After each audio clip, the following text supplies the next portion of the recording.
السلام علیکم ورحمۃ اللہ وبرکاتہ۔ محترم و مکرم ناظرین و سامعین، قرآن کریم کی ایک سورت ہے سورۃ الفجر، 30ویں پارے میں اس کی پہلی آیات ہیں والفجر ولیال عشر۔ اللہ تبارک و تعالیٰ نے اس میں فجر کے وقت کی اور 10 راتوں کی قسم کھائی ہے۔ اب تفسیریں اٹھا کر دیکھیں، مفسرین فرماتے ہیں جو راجح قول ہے وہ یہ ہے کہ 10 راتیں جو اللہ نے جن کی قسم کھائی ہے اس سے مراد ذی الحجہ کا پہلا عشرہ ہے، یعنی ذی الحجہ کے پہلے 10 دن۔ یہ اللہ کے نزدیک کافی عظمت والے دن ہیں، کافی تقدس والے دن ہیں، کافی برکت والے دن ہیں۔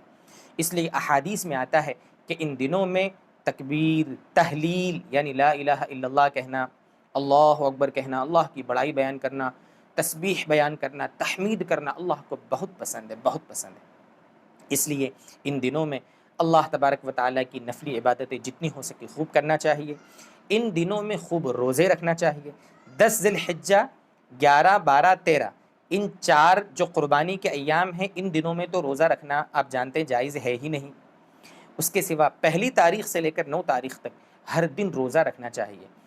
ان دنوں میں ایک دن کے روزے کا ثواب 1 سال کے روزوں کے برابر ہے، اور ان دنوں میں جو راتیں ہیں ان راتوں میں سے ہر رات عبادت کا ثواب ایسا ہے گویا کہ شب قدر میں عبادت کی ہو۔ کافی فضیلت والے دن ہیں۔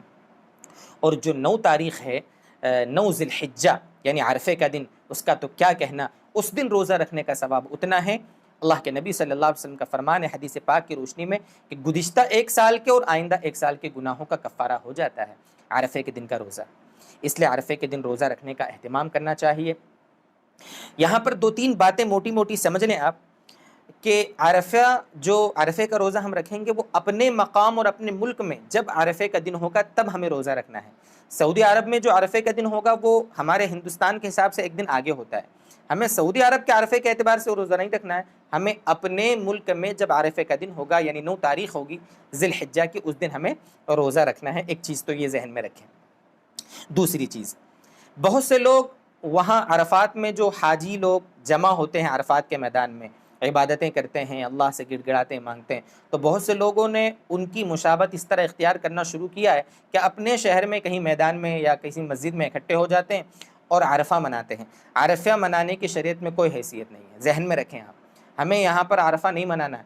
عرفات کے میدان کے ساتھ وہاں یہ عبادت عرفے کی عرفات کے میدان کے ساتھ خاص ہے۔ یہاں پر ہم کتنے ہی کھڑے رہیں گے نا، وہ عرفات والی ثواب نہیں ملے گا، بلکہ ایک نئی چیز دین میں داخل ہو جائے گی، اس کا دھیان رکھیں۔ تیسری بات، روزہ رکھنے میں جب ہم یہ ذی الحجہ کے دنوں میں روزہ رکھیں گے، پہلے عشرے میں یا عرفے کا روزہ رکھیں گے، اس میں نفل کی نیت کرنا ہے۔ سمپل سا مسئلہ ہے، اللہ تعالیٰ میں آپ کے لیے نفل روزہ رکھتا ہوں یا رکھتی ہوں، بس دل میں ایسا سوچنا ہے۔ سحری کرنے اٹھیں گے تو نیت تو ویسے آلریڈی ہو ہی جائے گی، اس لیے نیت کوئی ایکسٹرا نہیں کرنا ہے، آسان سی نیت ہے۔ سحری کھانا اچھا ہے، برکت والا کھانا ہے۔ بغیر سحری کے بھی اگر کوئی روزہ رکھتا ہے، عرفے کا روزہ یا نفلی روزہ، تو بھی اس کو ثواب پورا ملے گا، ثواب میں کوئی کمی نہیں ہوگی۔